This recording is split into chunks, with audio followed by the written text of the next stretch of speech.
Olá, queridos alunos, né? Sejam bem-vindos então à nossa aula. A gente vai então começar um pouquinho essa aula seria a última aula, né, de Hegel, né? E então, só pra gente, estou fazendo dessa maneira para poder gravar aí toda a tela, né? E aí eu vou também mostrar a apresentação. Então essa aula aqui vou fazer um pouco o resumo, né, do pensamento do Hegel, dar de maneira assim mais objetiva, e no finalzinho dou uma certa síntese também do pensamento ali, né, amarrando, digamos assim, todo o pensamento de Kant até Hegel, tá certo? Então, vamos lá. Havíamos falado um pouquinho sobre o Hegel, vocês sabem um pouquinho sobre a bibliografia dele, a bibliografia, eu explico um pouquinho, falamos do livro mais famoso dele, no qual iremos falar alguma coisinha hoje também. Sabemos que ele foi um professor na Universidade de Jena, que ele, digamos assim, foi sucessor de Schelling, e a gente sabe que Schelling, então, foi aquele que entrou no lugar de Fichte, e Fichte foi aquele que escreveu aquela síntese de Kant, que ficou famoso, e então todos estão muito amarrados, e esses três são considerados os idealistas alemães, né? Então, quando a gente fala de idealismo alemão, deve vir diretamente na nossa mente esses três principais autores, que é o Fichte, Schelling e o Hegel, certo? Então, cada um tem um tipo de específico de idealismo, né, que a gente pode chamar, né? O idealismo, então, do Hegel é o idealismo do absoluto, o idealismo absoluto, do absoluto no sentido do espírito, né? Então, a gente havia falado que ele, de alguma maneira, procurou fazer uma síntese, né, sobre o pensamento daquele que até então estava sendo hegemônica naquele período, que é principalmente o pensamento de Kant, e fazendo uma síntese entre Fichte e Schelling, né? A ideia do espírito absoluto, né, aquele espírito universal, né, que ele chama, que estaria em todas as coisas, e tanto o homem, né, que é um espírito subjetivo, quanto as coisas que estão fora, o não homem, né, aquilo que está na natureza, o espírito objetivo, e também aquele que vai, digamos, fazer a síntese, que é esse espírito que está movendo todas as coisas, as histórias, move o mundo, move o Estado, move todas as coisas. Ele é esse espírito que, digamos assim, é tudo espírito, né? Então, quando a gente falou aquele problema de Kant, que era justamente aquela problemática de dividir o homem, né? Kant falava que o homem tinha razão pura, que, né, questão da razão teorética, que você não conseguia conhecer a coisa em si, mas na razão prática você conseguia ter acesso direto. Então o homem ficou dividido. Para resolver isso, o Fichte chamou que existia um certo eu que punha tanto o eu e quanto aquilo que não era eu, aquilo que estava fora de mim, digamos assim, na situação, né?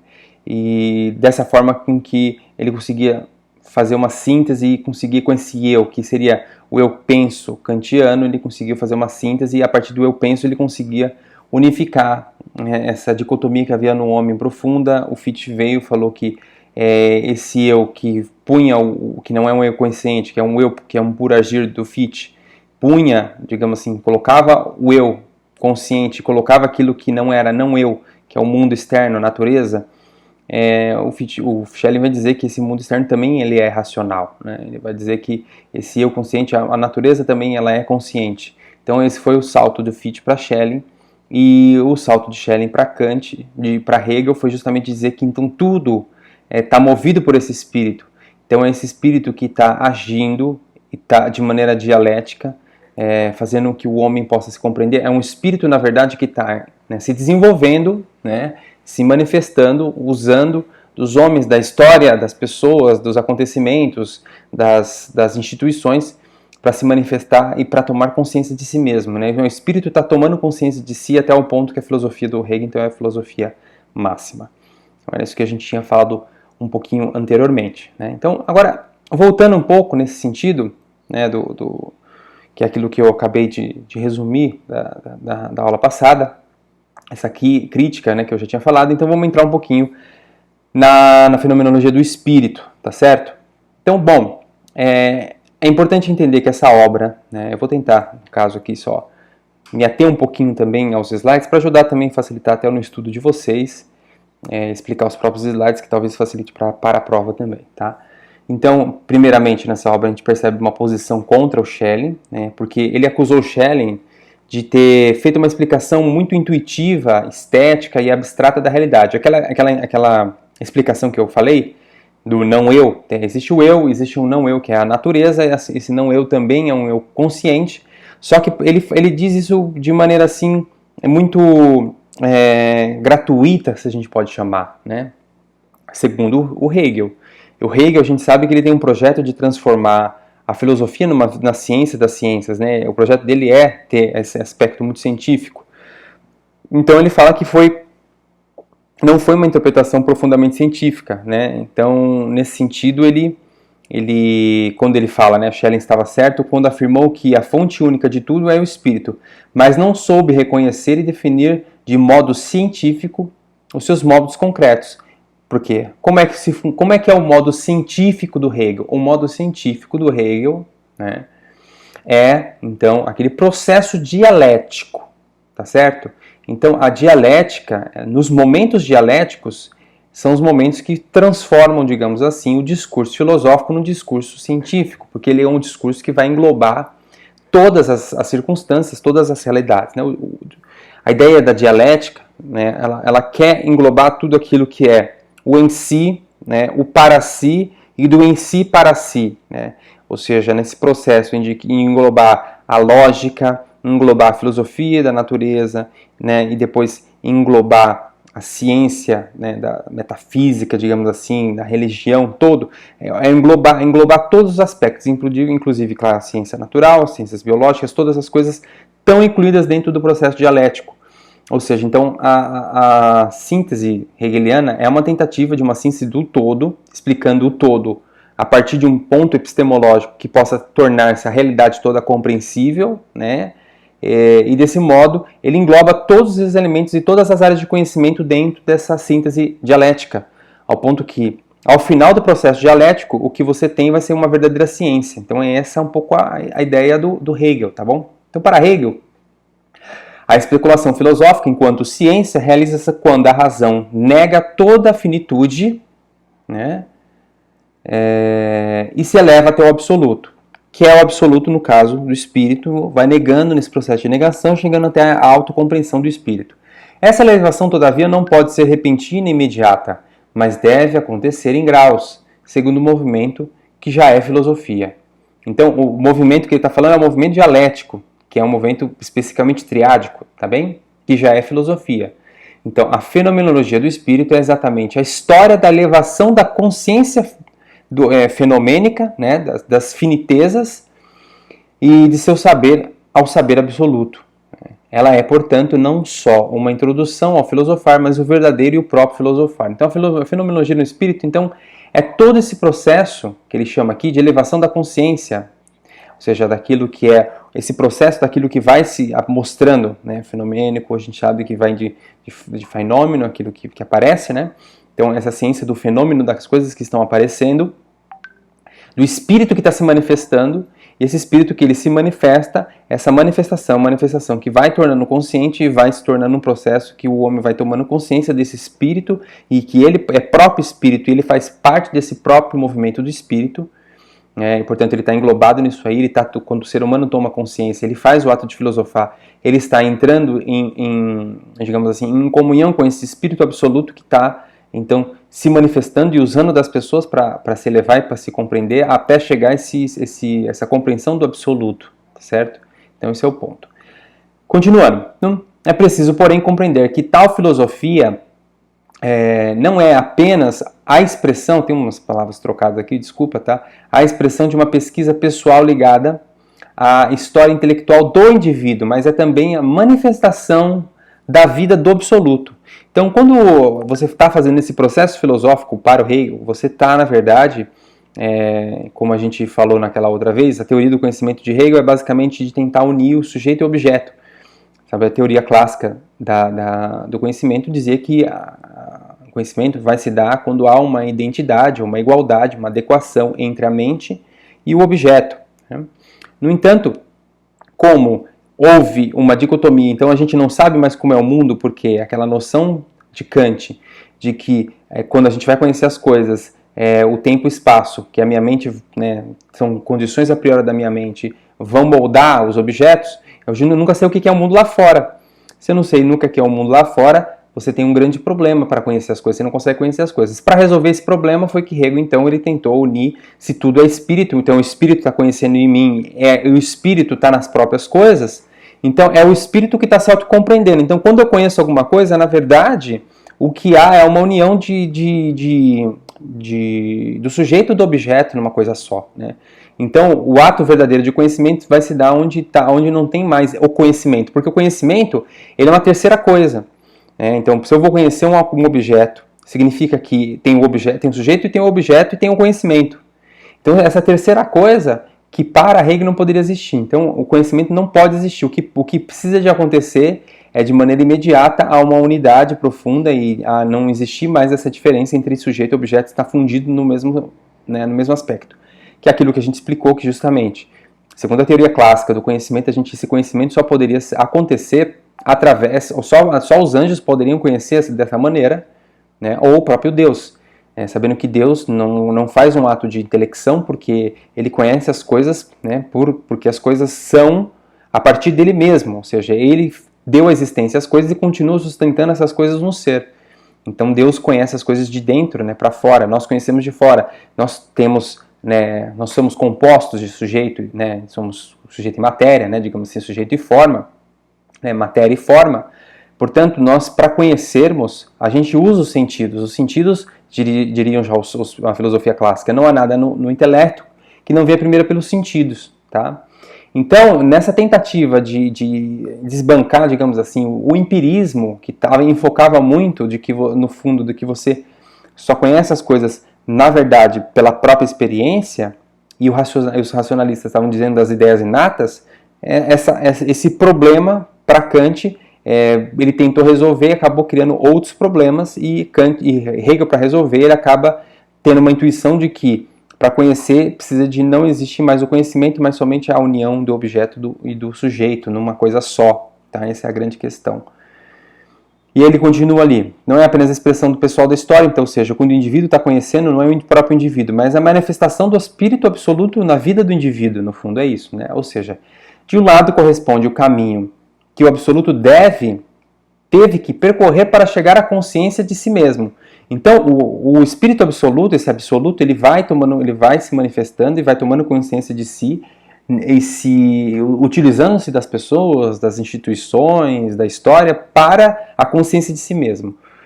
Do outro, constitui um itinerário do formativo do filósofo individual. Então, há um processo conjunto. O espírito vai tomando consciência de si e o próprio filósofo, individualmente, também toma consciência. Então, esta coincidência, ou seja, essas duas coisas, do espírito absoluto que conhece a si e esse itinerário do filósofo que vai individualmente também fazendo desse processo de conhecimento, essa coincidência se realiza porque o homem é parte da estrutura do absoluto. O ser humano, ele é também um espírito, né? O espírito. Ele é um espírito chamado espírito subjetivo, né? O espírito que é um espírito em si, né? E há o espírito objetivo, que é o mundo, né? Bom, a fenomenologia, em sentido literal, como eu já escutei, né, vem de phenomenon, que é aparecer, e logos, ciência. Ou seja, de maneira literal, significa ciência do aparecer do espírito, segundo Hegel, né? Em seu processo de elevação até o saber absoluto, por meio dos momentos dialéticos. Então, os momentos dialéticos são aqueles que o espírito vai aparecendo no mundo, se manifestando, né? O espírito, a gente pode falar, espírito é consciência, o pensamento do ser humano, ele é espírito nesse sentido, tudo espírito, né? Em conclusão, são dois os níveis segundo os quais deve ser lida a fenomenologia. Ela pode ser lida primeiro, né, porque ela ilustra o caminho seguido pelo espírito para chegar, né, à autoconsciência, e que se realiza nas vicissitudes da história do mundo. Então o espírito, ele toma consciência de si, ele se manifesta no mundo, e o segundo plano é que percorre de novo este caminho, está escrito errado aqui, para torná-lo próprio, né? Desse modo, a história autêntica, ou história não, a história autêntica da consciência do indivíduo deve percorrer de novo a história universal do espírito. Então, há dois momentos. O momento do espírito próprio, tomando consciência de si, né, da autoconsciência, e no plano do indivíduo, que ele também vai tornar nesse processo, ele é também parte do processo, e ele também toma consciência do seu processo individual dentro da história universal, que ele faz parte de um todo dentro dessa manifestação do espírito na história, tá certo? Então, bom, 3 pontos básicos então que a gente precisa de ter em mente do sistema hegeliano agora, passando aqui da fenomenologia, a gente vai para o sistema hegeliano. O sistema hegeliano, primeiro, existe uma realidade enquanto tal, e essa realidade enquanto tal é espírito. A vida do espírito, o que é espírito? A vida do espírito é uma vida dialética. O que é essa vida dialética?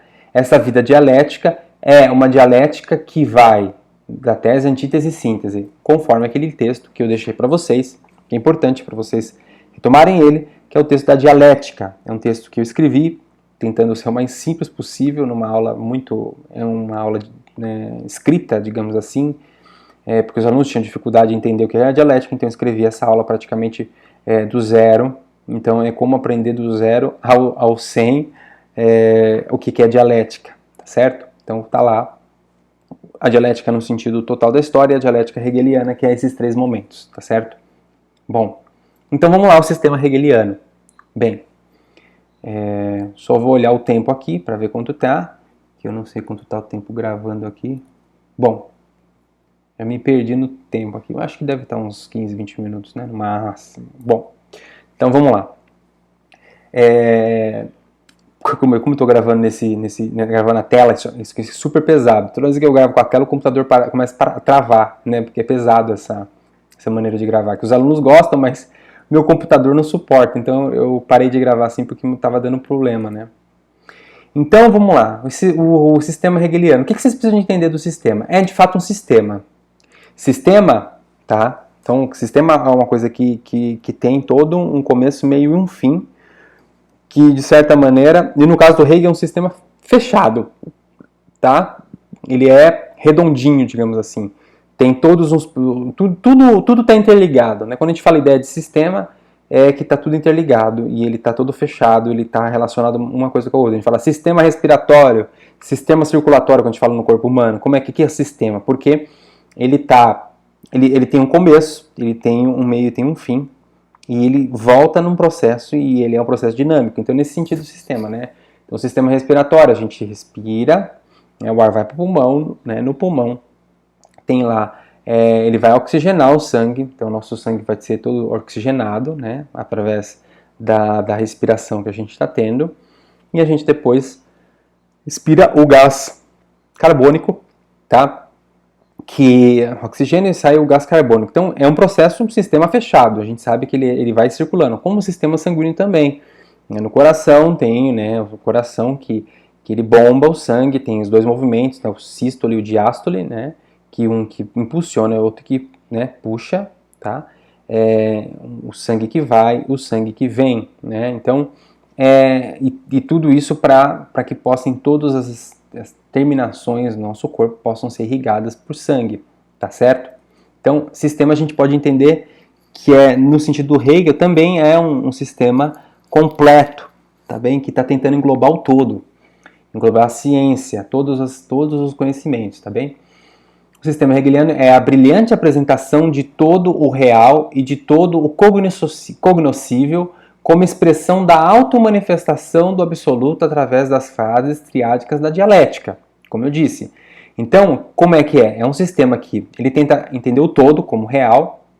Nesse todo, ele está tentando fazer que o todo possa ser compreensível, né? Que tudo aquilo que acontece na história, no mundo, né, tem um sentido. E esse sentido, por que tem sentido? Porque tem um espírito que está se auto-manifestando na história, no mundo e tudo mais. E nesse sentido a gente tem uns processos que vai ocorrendo, que são os processos dialéticos, tá certo? Então, o absoluto se desenvolve, antes de tudo, nessa tríade, né, dialética fundamental, que é, primeiro, a ideia em si, isto é, a estrutura ideal do absoluto, considerada em seu por-se na existência efetiva. Então, há a ideia em si, né, quando você vai nesse processo do espírito, né, que se desenvolve nessa maneira né, dialética, ao em si, tá? A ideia em si, que é a percepção, né, que sem ela a gente não consegue ver o que é fora de si. A gente só percebe que há uma diferença por causa de uma identidade, tá certo? Então, aqui entra a ideia de identidade e diferença, tá certo? Então, eu sou igual a mim mesmo, né? Para que eu possa saber o que é, o que não sou eu, eu preciso de ter a identidade em si mesmo, ou seja, tem que ter a identidade. A partir da minha própria identidade, que eu sou, que é A igual a A, né? Ou seja, eu que sou igual a eu mesmo, eu tenho uma identidade comigo mesmo, eu percebo que eu sou eu e aí eu não sou o outro e que o outro também percebe a mesma coisa, né? Então, é a ideia em si, é aquilo que eu sou em si, né? A partir dessa ideia da identidade. Mas essa identidade há uma diferença, que ela se contrapõe, ela se lança em relação àquilo que é o diferente, que é a ideia fora de si, tá certo? E aí que se põe na natureza. Então, primeiro a ideia, é o ser humano que pensa, por exemplo, a ideia em si. Existe a natureza que não é o ser humano, que é o não eu, tá certo? Então, é a ideia fora de si, que esse absoluto ponte-se na natureza como fato, como ideia, se alheia e se esquece. Essa é a grande questão. Então, quando o absoluto ele se expressa no fora de si, ele está nesse mundo que ele se expressa, ele se aliena. Nesse alienar, ele se esquece de si.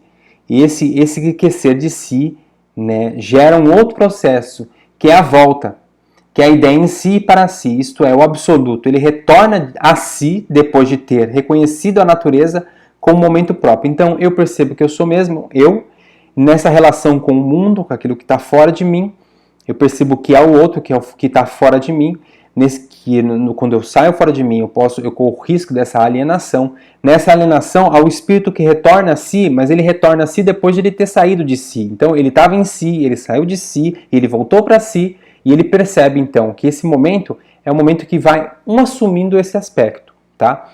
Não são momentos que simplesmente negam e destroem o que veio anteriormente, mas são momentos que assumem o outro momento e vão assumindo um ao outro. Então é uma superação, mas quando supera assumindo, né? Ou seja, esse processo dialético então é um processo de supra-assunção. É um termo que foi aportuguesado do termo Aufbunga, né? Ou Aufheben, que é esse de supra-assumir, né? Ou seja, de assumir, superar, mas assumindo o momento dialético anterior, tá certo? No interior de cada momento dessa tríade se desenvolve a nova tríade, tese, antítese e síntese. Em cada momento da segunda tríade surge uma nova tríade e assim infinito, ou seja, há um momento que é uma tese, uma antítese, uma síntese, e essa síntese pode se tornar tese, pode vir uma outra antítese e vir uma síntese. Vamos dar um exemplo aqui para explicar. Eu já dei esse exemplo, o exemplo que ele dá no livro, inclusive, lá do cristianismo, né? O cristianismo, o que ele é o cristianismo? Ele é a síntese do quê? Ele é a síntese. Teve uma tese, teve a religião grega.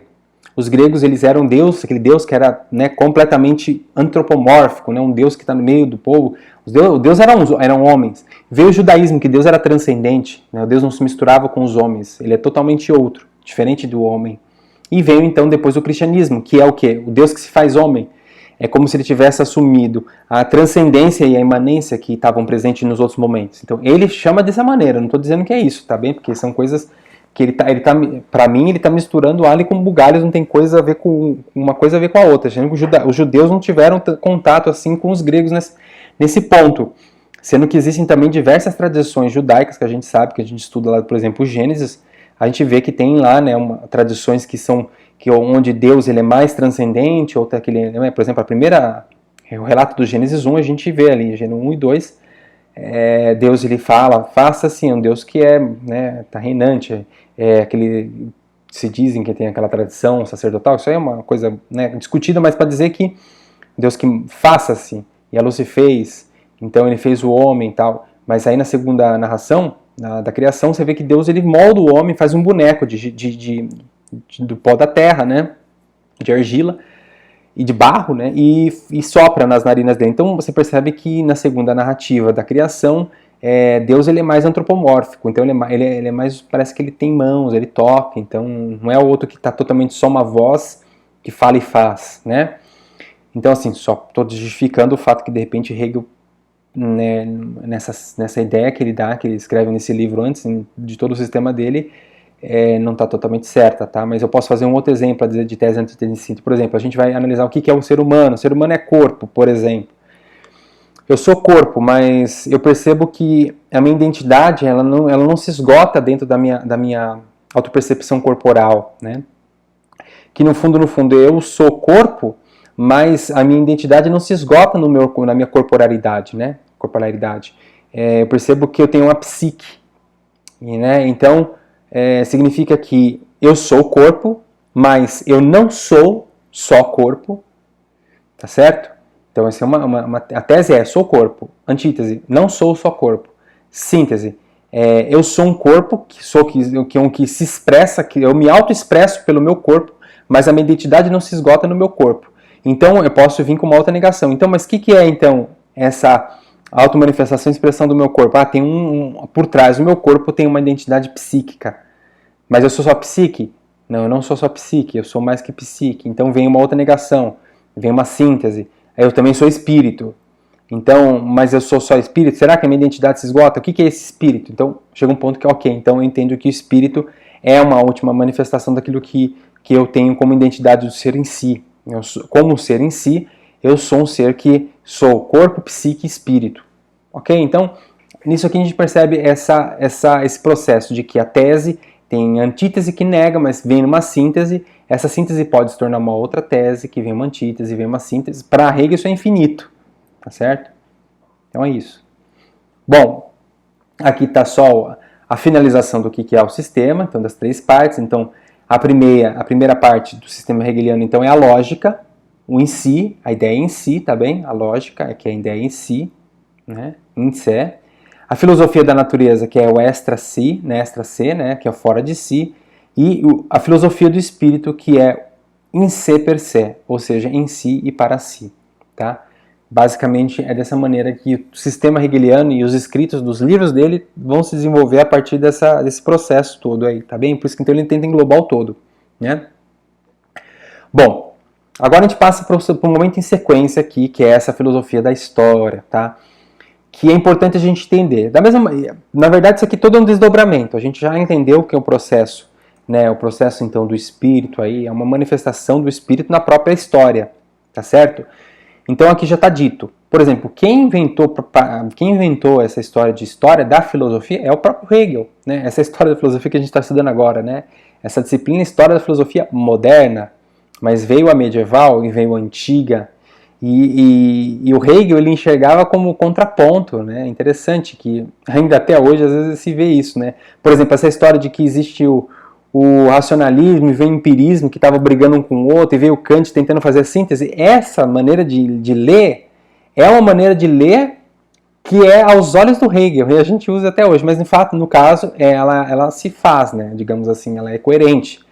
Tem momentos que Hegel, eu acho que ele força um pouco, né? Porque, por exemplo, nos medievais não há uma contradição. Ai, desculpa, tremeu tudo aqui. Não há uma contradição, às vezes, né? Entre os medievais existe um complemento. Um vai tentando, então, não superar, propriamente dito, mas tentar explicitar mais claramente alguns aspectos, né? Então, ele leu muita história da filosofia, então ele via que um filósofo falava uma coisa, o outro vinha e falava uma coisa contra, então é sempre naquela briga dialética, né? Tese, antítese, síntese, tese, antítese, síntese, tese, antítese, síntese. Só que a gente percebe que ele não estudou os medievais, e nos medievais não aparece isso, tá certo? Não aparece esse tipo de contradição tão forte. Então, o que acontece? Basicamente, o que Hegel fez, ele estudou muito a história da filosofia, e alguns aspectos da história da filosofia ele achou que eram aspectos do próprio mundo real. Então, esses aspectos da contradição que existiam entre os filósofos, o Hegel aplicou para a própria realidade. A realidade tem algumas coisas que são dialéticas, mas tem outras que não, né? Então, é um pouco isso, tá? Então, nessa exposição da história, da filosofia, da história, né, de Hegel, é um pouco isso. Então, como é que ele entende? Então, primeiro, a ideia do espírito.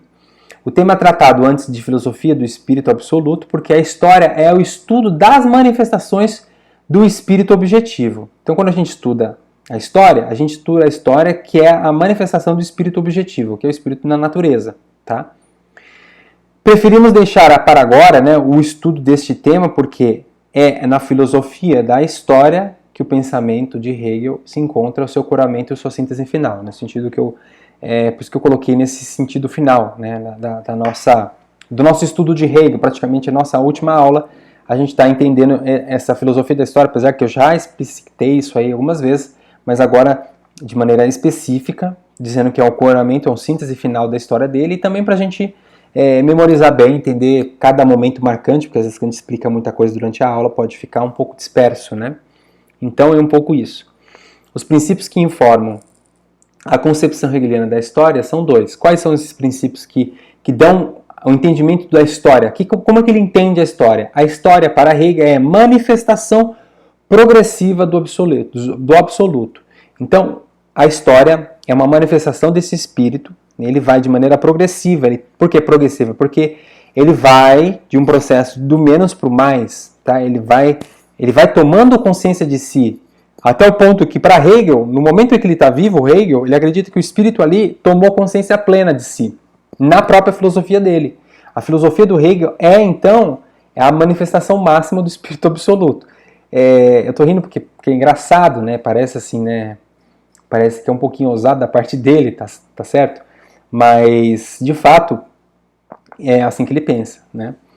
Bom, esse é o primeiro ponto, a manifestação progressiva do absoluto. Qual é a segunda concepção de história dele? É que o que acontece na história tem caráter racional, tudo tem motivo, tem uma justificação. Esse é o ponto. Então, primeiro, a história, então, a história ela é a manifestação do espírito, a história como a gente entende, nesse sentido, assim, história, esse desencadear do processo, né, não só cronológico, mas do desenvolvimento das ideias das manifestações, de guerras, né, de reis, de pessoas, de personagens, tudo isso é uma manifestação do espírito. E é uma manifestação progressiva. E além de ser progressiva, tem esse aspecto último que ele colocou aqui. A história é racional, ou seja, você consegue entender, você pode dar uma lógica, né? Captar o tempo no conceito, como eu já havia falado anteriormente, é a grande frase do Hegel, né? Captar o tempo no conceito é o processo da filosofia. Se a história tem um sentido, então quer dizer que ela tem, se ela é perceptível, ela tem sentido, ou seja, ela está indo numa direção e eu consigo compreender essa direção, eu consigo compreender para onde ela vai e o que está acontecendo nela agora e o que aconteceu antes. Então a história é racional, ela não é um movimento caótico de acontecimentos sem sentido algum, não. Eles podem ser lidos, tá certo? Claro que é difícil, como a gente vai falar assim, então que manifestação do espírito foi que aconteceu na Segunda Guerra Mundial, onde, né, tiveram milhões de judeus que foram mortos, ciganos, negros, homossexuais, sei lá, um monte de gente, religiosos, cristãos que morreram também de monte, né? Que história é essa? Que espírito? Qual é o sentido disso tudo? Bom, como ele não viveu nesse período, eu não sei o que ele responderia. Mas não me parece ser uma manifestação do espírito que tenha muito sentido aquilo que aconteceu. Tá? Eu estou dizendo assim para dizer que, né, para a gente entender que não é tão simples assim essa explicação do Hegel, né?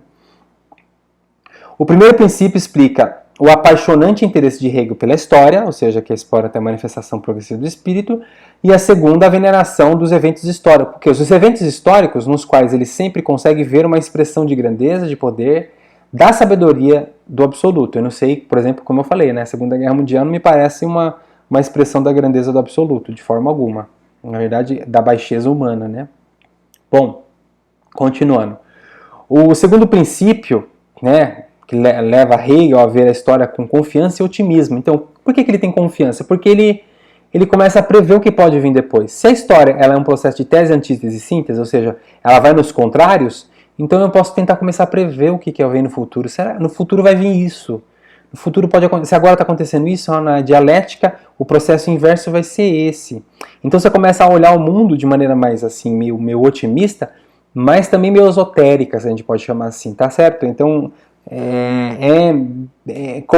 e diz, né, eu já li uma biografia de pessoas que escreveram sobre Hegel e falaram que Hegel ele se inspirou em autores esotéricos, né, daquela época, tá?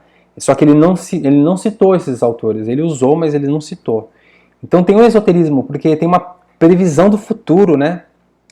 E isso aqui vai ser interessante. Eu abro um parênteses aqui só para dizer que justamente é isso que o próprio Marx faz quando ele fala que a revolução vai acontecer necessariamente. Quando ele diz que a revolução vai acontecer, é porque vai chegar um ponto que o proletário, oprimido pelo burguês, vai se revoltar, vai tomar as armas, vai ter uma guerra e vai surgir uma coisa nova. Então a revolução necessariamente para Marx ia acontecer. Só que Marx errou.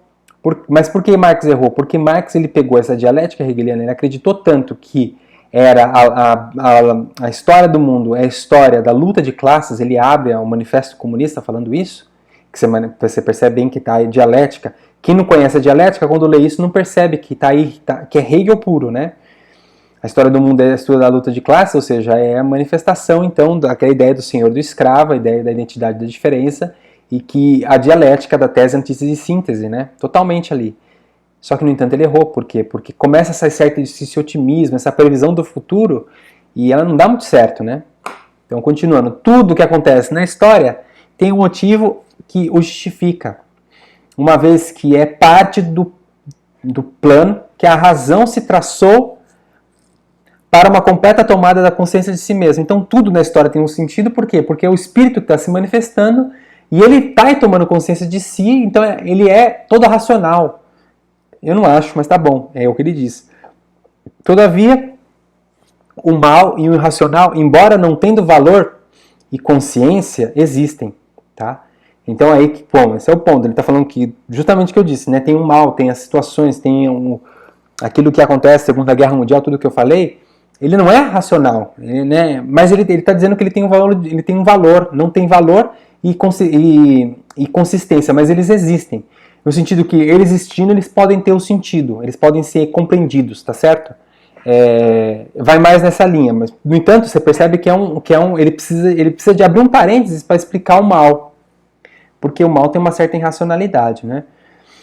Eles não são tão frequentes na história que chegam a causar perplexidade, não, porém, uma perplexidade tão grande que transforme o mal e o racional em princípios orientadores da história. O mal é apenas um momento na dialética da razão. A conclusão será sempre positiva e racional, segundo Hegel. Tá? Eu não vou traçar mais comentários sobre isso, porque já falei já. Tá? Continuando. O absoluto de Hegel, que para realizar os seus desígnios, se serve dos homens. Esse é o ponto, tá? Eu falei, o Espírito está agindo em nós, né? Esse Espírito está agindo no mundo, então esse Espírito ele vai, então, se servir dos homens, né? Os quais, em mínima parte, têm consciência disso. Não é que os homens têm total consciência disso, eles se servem. Por exemplo, quando ele falou que, você sabe que o Napoleão invadiu, né? Ele chegou lá na universidade onde ele estava, em Iena, e aí dizem que o Napoleão ele chegou ali, estava em cima do cavalo, e o Hegel estava na universidade, parou de ter aula, e quando ele olhou ali, ele percebeu que estava ali o Napoleão, né, com as tropas, e diz a história que ele falou, que ali ele viu o espírito absoluto se manifestando na história. Então a gente sabe que Napoleão foi dominando toda a Europa, né, e isso foi em 1804 ou 6, né, acho que 1904 ou 6, né. Então, interessante isso, ele apontou para Napoleão e falou, eis o espírito absoluto, que estava caminhando, né? Portanto, o espírito estava utilizando do Napoleão para uma nova dialética, para uma dialética histórica de algo novo que viria, né? Aí esse exemplo acho que é muito claro para entender como é que ele entendia essa história, né, do espírito aí que está se manifestando. Às vezes, talvez o Napoleão não tinha consciência de que ele estava sendo usado pelo espírito, digamos assim, né, segundo a concepção dele, né? Se propõe preferência a satisfazer as próprias paixões.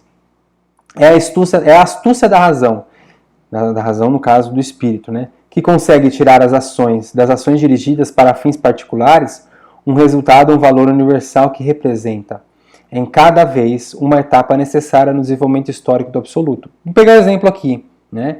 Então, o próprio Napoleão, ele estava com objetivos particulares, ele estava querendo ser o imperador, e estava querendo conquistar toda a Europa ali, porque ele sentia que ele estava destinado, né, a ser o imperador de toda a Europa, né? O objetivo dele era particular. tá certo? Apesar de ser bem ambicioso. Mas o próprio espírito, ele tira desse objetivo particular do Napoleão e ele vai levar um valor universal, que vai representar uma etapa necessária do desenvolvimento histórico do absoluto. Então aquela etapa foi necessária, a etapa lá naquela guerra, e depois aconteceu outras, né? E a partir daquilo começou a ter um processo de unificação, o processo dos nacionalismos que foram surgindo aos poucos, né? E aí os países foram se unificando, e aí começou então as repúblicas, as monarquias depois foram caindo. Então, olha, parece que esse processo então napoleônico, dele ser imperador, desencadeou um outro momento dialético que é muito maior do que o próprio objetivo particular do Napoleão, tá? Para entender um pouco. Agora, passamos para outro ponto. Só para lembrar que a gente falou primeiramente do sistema, eu falei da fenomenologia, aí depois eu falei do sistema, eu falei da filosofia da história, acabei de falar da filosofia da história, ou seja, a história tem um sentido, porque ela é manifestação desse espírito, ela é inteligível, ou seja, captar o tempo no conceito é o papel do filósofo, o papel da filosofia, e entender que o mesmo evento particular, ele tem, depois pelo espírito absoluto, pela dialética, ele vai ter um entendimento maior. Então aquele acontecimento particular, ele não tem um sentido somente em si dele, mas ele tem um sentido num todo, quando você vai analisar o todo do universal daquela história, daquele acontecimento. Tá? Que é a filosofia da história. Agora o Estado. Bom, o Estado, para Hegel, só para a gente, então, deixa eu ver aqui, só para a gente saber o tempo, né? Já estou um tempão grande aqui de aula já, né? A última aula também é bom fazer bem clara também. Então, o Estado é a manifestação, né, do espírito. É isso. E ele vai dizer que o Estado, no caso o Estado prussiano, que é o Estado, no caso alemão ali, é a grande manifestação do espírito, né? Tudo um pouquinho. Isso você percebe que a gente vai perceber que dessas ideias vai surgir necessariamente depois aquilo que foi o próprio nacionalsocialismo, né? Então, porque criou-se um nacionalismo forte. Porque essas ideias aí do Hegel são ideias que vão dar esse tipo de origem, achar que, né, o Estado prussiano é um suprassumo de toda a manifestação do espírito. Então, bom, já que nós somos o suprassumo, a gente precisa de, então, né, dominar os outros. Então você percebe que, assim, indiretamente, vai tomando posse, digamos assim, da consciência do alemão, essa ideia, um pouco desse Estado, né? Então vamos lá. Para desenvolver-se progressivamente e manifestar-se objetivamente na história, o espírito se serve, não tanto dos indivíduos, aqui eu falei que ele se serve, mas não só tanto dos indivíduos, que não toma em consideração, quanto da nação e do Estado. Então o espírito, como ele quer objetivamente, quando a gente fala assim, né, concretamente, ele, além dos indivíduos, ele se manifesta na nação, como um povo, como no Estado. A formação do Estado não se deve, pois, ao contrato social. Lembrando aquela ideia de contrato social, a gente viu brevemente, tá, por exemplo, lá um dos primeiros contratualistas foi o Hobbes. Hobbes, o contrato social, tem o surgimento porque o homem, ele é um homem belicoso, né? O homem é lobo do outro homem, ele entra em guerra com todos, então o contrato ele surge para cessar essa guerra, então você dá um poder para um homem, um absoluto, ou uma assembleia de homens, uma pessoa, para que ele se possa, digamos assim, fazer leis, que ele possa ter o poder absoluto e assim não deixar que as pessoas elas possam se manifestar na toda a sua beliculosidade, né, digamos assim, todo o seu ser lobo do outro homem, né? Então o contrato surge para a paz, o contrato social é para a paz, segundo o Hobbes. Depois vem o Locke diz que o contrato social ele vem, digamos assim, para que o homem, o Estado, né, não venha ele venha só proteger as liberdades individuais, então o ser humano é um ser livre, ele nasce livre na posse de todas as coisas, tá certo? No entanto, o Estado está ali para que possa deixar que o ser humano se manifeste nas suas liberdades individuais, tá certo? Então, ele vem com uma segurança, tá certo? E depois tem o contrato de Rousseau. O contrato de Rousseau é a vontade geral. Então, no fundo, o homem ele se submete, digamos assim, à vontade geral das pessoas, né, de todos os homens, para que eles possam viver assim numa certa harmonia, né, porque existe todo o problema da corrupção da sociedade, aquela história, né, de que a sociedade, digamos assim, ela é uma sociedade que corrompe, né, então ele precisa deixar o homem, tinha um estado de natureza que é esse estado de bondade, né, um estado de bondade absoluto, e que então, para que o homem possa se preservar-se, ele precisa desse contrato. Hegel não fala que não tem contrato, não é contrato, não existe contrato social nenhum. Porque nem é a livre escolha, nem os fatores geográficos, mas a vontade do absoluto que se serve dos indivíduos das instituições dialéticas contingentes. Então, o Estado ele é a manifestação do espírito, não do contrato social, mas o espírito que é a vontade que se manifesta nos indivíduos para que se serve dos indivíduos para ele poder organizar. Então, a grande manifestação do espírito é uma ordem. O Estado ele gera uma burocracia, ele cria uma certa ordem, as leis, o direito, tudo isso é uma manifestação, de certa maneira, do espírito que gera esse tipo de ordem ali, no fundo, né? Os estados nascem da paixão de algum indivíduo, atingem um certo espaço de tempo, o máximo desenvolvimento, a epifania do absoluto, e depois declinam, desaparece. Sempre a dialética, nasce, desenvolve e morre. A história se exprime nas sucessivas hegemonias dos povos e encarnam nas várias épocas o espírito absoluto. Cada povo representa o absoluto de modo e forma particulares. Então, para Hegel, o absoluto se manifesta primeiro nos impérios orientais, depois no Império Romano e finalmente no Estado Germânico, como eu havia falado. Os impérios orientais, a liberdade era reservada ao monarca. No Império Romano estendeu-se a aristocracia, no Estado Germânico assegura-se todos, sendo, portanto, manifestação máxima do espírito absoluto. Por que ele diz, então, que o espírito absoluto no Estado prussiano era o auge? Porque ele era uma síntese dos orientais, dos romanos e aí o Estado germânico. Porque quem era livre nos orientais? Só o monarca. Depois, o que havia? Havia os aristocratas nos romanos, ou seja, aristocratas são só algumas pessoas, os mais ricos, os políticos mais influentes. Mas no Estado germânico ele supra-assume todos esses momentos anteriores, ele vai assumindo, né, essas partes, e isso leva à liberdade no sentido pleno para todas as pessoas. Por isso que ele é a manifestação desse absoluto. Bom, última parte da aula.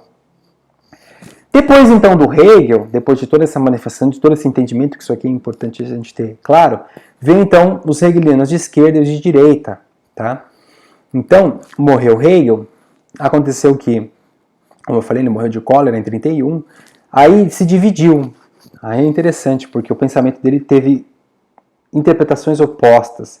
Tem esse espírito, que é uma coisa assim, lembrando que ele teve aquela formação toda luterana, ele estudou teologia, os escritos primeiros dele eram teologia, esse espírito é um espírito meio panteísta, que está aí no mundo, que vai se manifestando, vai se desenvolvendo e tal.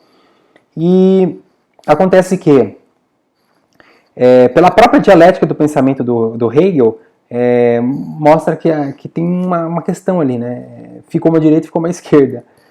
O pessoal da direita, e eles eram pessoas mais de acordo com a ortodoxia e da fé cristã tradicional, então eles conservavam a ideia de espírito, salvando a imortalidade da alma individual, a união da natureza divina e humana na pessoa de Cristo, personalidade e transcendência de Deus. Então, eles eram pessoas basicamente que entendiam no espírito no sentido transcendente mesmo, religioso.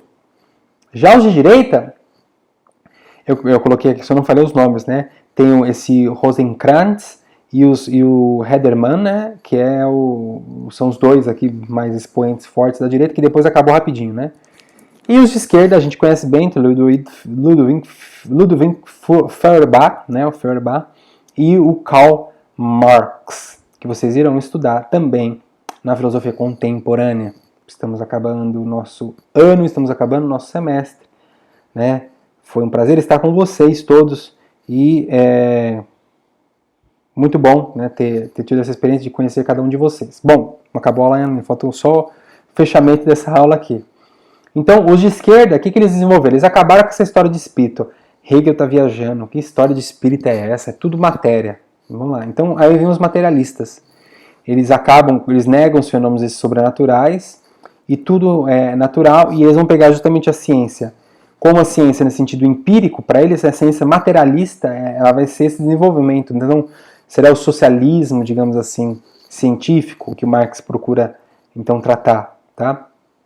A direita teve a vida breve e a esquerda, até hoje, ainda se manifesta. Se a gente for perceber bem, não conheço. Né? A gente sabe que Hegel ele teve desdobramentos educacionais.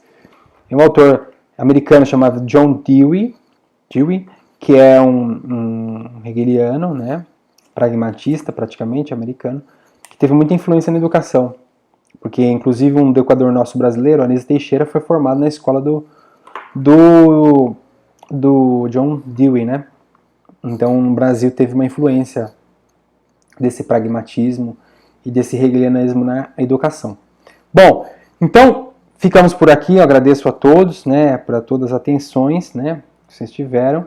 Lembrando, então, que nós teremos nossa prova e, basicamente, então, como eu falei, tem esse resumo que eu falei do Kant. Então, tem Kant que a gente vai falar. Kant a gente vai falar o que é o esclarecimento. É importante aquele texto que a gente fez o trabalho. Entender os juízos do Kant, né, a teoria do conhecimento dele.